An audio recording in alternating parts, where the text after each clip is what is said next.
பிரம்மாண்டமான கூட்டணி, முன்பு மெகா கூட்டணி அப்படின்னு சொன்னாங்க, இப்ப பிரம்மாண்டமான கூட்டணி அப்படின்னு சொல்றாங்க. பிரம்மாண்டம் அப்படின்னா நிறைய கட்சிகள் வர வேண்டிய தேவை இருக்கு.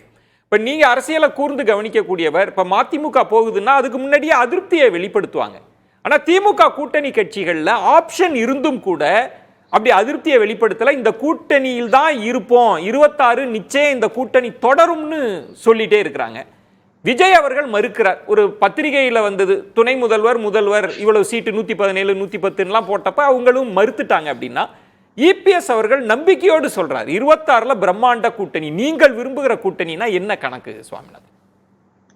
திரு எடப்பாடி பழனிசாமி அவர்களுடைய அந்த மெகா கூட்டணி, அவர் பிரம்மாண்ட கூட்டணி அப்படிங்கிறது மக்கள் விரும்புறாங்களோ இல்லையோ, அவர் ஆட்சிக்கு வரணும்னு அவர் விரும்புறாரு. முதல்ல ஒரு பிரம்மாண்டமான கூட்டணி நம்ம கூட வரணும் அப்படிங்கறத விரும்புறாரு. அது எதிர்பார்ப்பு, அவ்வளவுதான். திமுக கூட்டணியில் இருக்கக்கூடிய கட்சிகள் எதையுமே அண்ணா திமுகவால இன்னைக்கு இருக்கிற களச்சூழல் படி அவங்களால உடைச்சு கொண்டு வரவே முடியாது. முதல்ல அந்த திமுக கூட்டணி இருக்கிற அந்த கட்சிகள் வந்து ஒரு மதசார்பற்ற அணி அப்படிங்கக்கூடிய ஒரு புள்ளியில, பாஜக எதிர்ப்புங்கிற புள்ளியில இணைஞ்சிருக்காங்க. இங்கு மரியாதைக்குரிய நண்பர் அவர்கள் குறிப்பிட்டதை போல, சேலம் மணிகண்டன் சார் அவர்கள் குறிப்பிட்டதை போல, இன்னைக்கு கிட்டத்தட்ட பாஜகவை விட்டு வந்து ஓராண்டு ஆனாலும் கூட இன்றைக்கு தீர்மானங்கள் நிறைவேற்றியிருக்காங்க.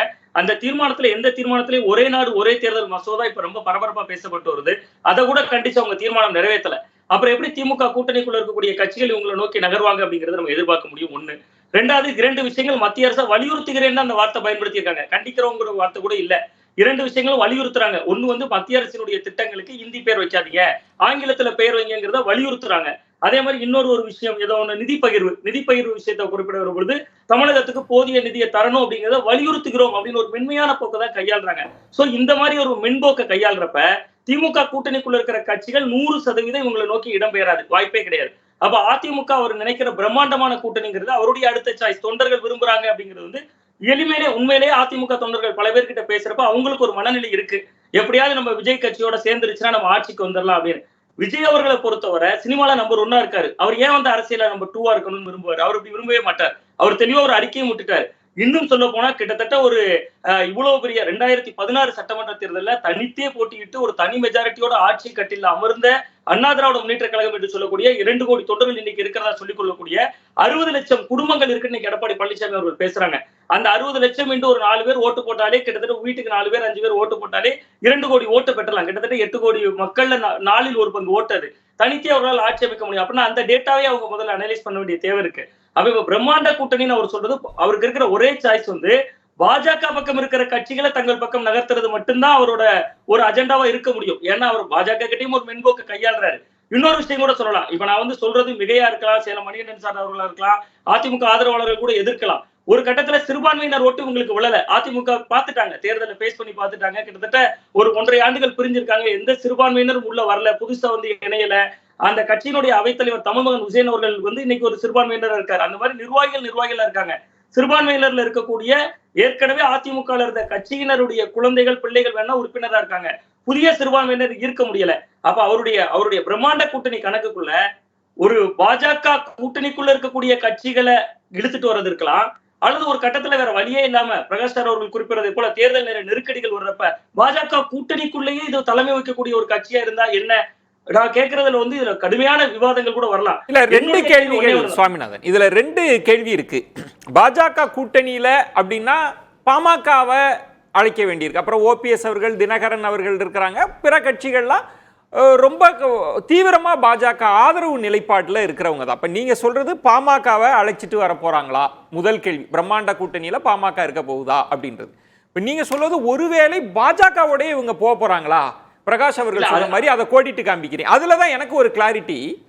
இவங்க பாஜக விட்டு வெளில வரப்ப என்ன சொன்னாங்க? அதிமுக தொண்டர்கள் இந்த கூட்டணியை விரும்பல, தொண்டர்களின் கருத்து தான் எங்க கருத்து, பொதுக்குழு கருத்து தான் எங்க கருத்துன்னு சொன்னாங்க. அப்ப அவர் வந்து மக்கள் விரும்புகிற, தொண்டர் விரும்புகிற கூட்டணின்றதுக்கு எப்படி பாஜகன்றது அர்த்தப்பாடு வருமா? அதை இபிஎஸ் அவர்கள் அப்படி யோசிச்சு சொல்லியிருக்க முடியுமா? இல்ல, அதுலதான் ரொம்ப முக்கியமான ஒரு வினா சார். இப்ப வந்து விஜய் அவர்கள் தான் தொண்டர்கள் விரும்பக்கூடிய கூட்டணி. இப்ப நான் வரல அப்படின்னு சொல்லி இப்ப ஒரு விவாகரத்து கேட்டு ஒரு கேஸ் நடந்துட்டு இருக்கு. அவங்க வாழ விரும்பலன்னு சொல்லக்கூடியவங்கள இல்ல நீங்க வாழ்ந்துதான் ஆகணும்னு போய் இழுத்துட்டு வர முடியாது. அதே மாதிரிதான் இவங்க வேண்டான்னு சொல்லி அவரே ஒரு அறிக்கை விட்டுட்டாரு. அதுக்கப்புறமா தொண்டர்கள் விரும்புறாங்க, விஜய நீங்க எப்படியாவது நாங்க கூட்டிட்டு வந்துருவோம் அப்படிங்கிறது கிட்டத்தட்ட ஒரு நீண்ட நெடிய அரசியல் பாரம்பரியம் உள்ள ஒரு கட்சிக்கு அழகில். இப்ப நம்ம உடைத்து பேசுறதா இப்படி கூட கணக்கு வைங்களேன் சார். ஒரு பாஜக கூட்டணி 18% ஓட்டு எடுத்திருக்காங்க. நடந்து முடிந்த நாடாளுமன்ற தேர்தலில் பாஜக கூட்டணி 18% ஓட்டு எடுத்திருக்காங்க.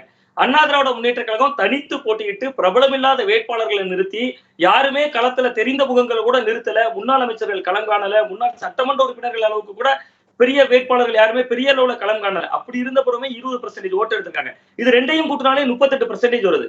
அதே நேரத்துல பாராளுமன்ற தேர்தலோட அதிமுகவோட ஓட்டு சதவீதம் குறைந்தபட்சம் 10% கூடும். இப்படியான ஒரு அணியை கடைசி நேரத்துல இவர் அமைக்கிறது ஒரு சேஃப் அப்படிங்கக்கூடிய சூழல் உருவாகும் எதிர்காலத்துல. ஏன்னா இவங்க சொல்வதும் பிரம்மாண்ட கூட்டணின்றது திரும்ப இந்த 2019 கூட்டணி தான்.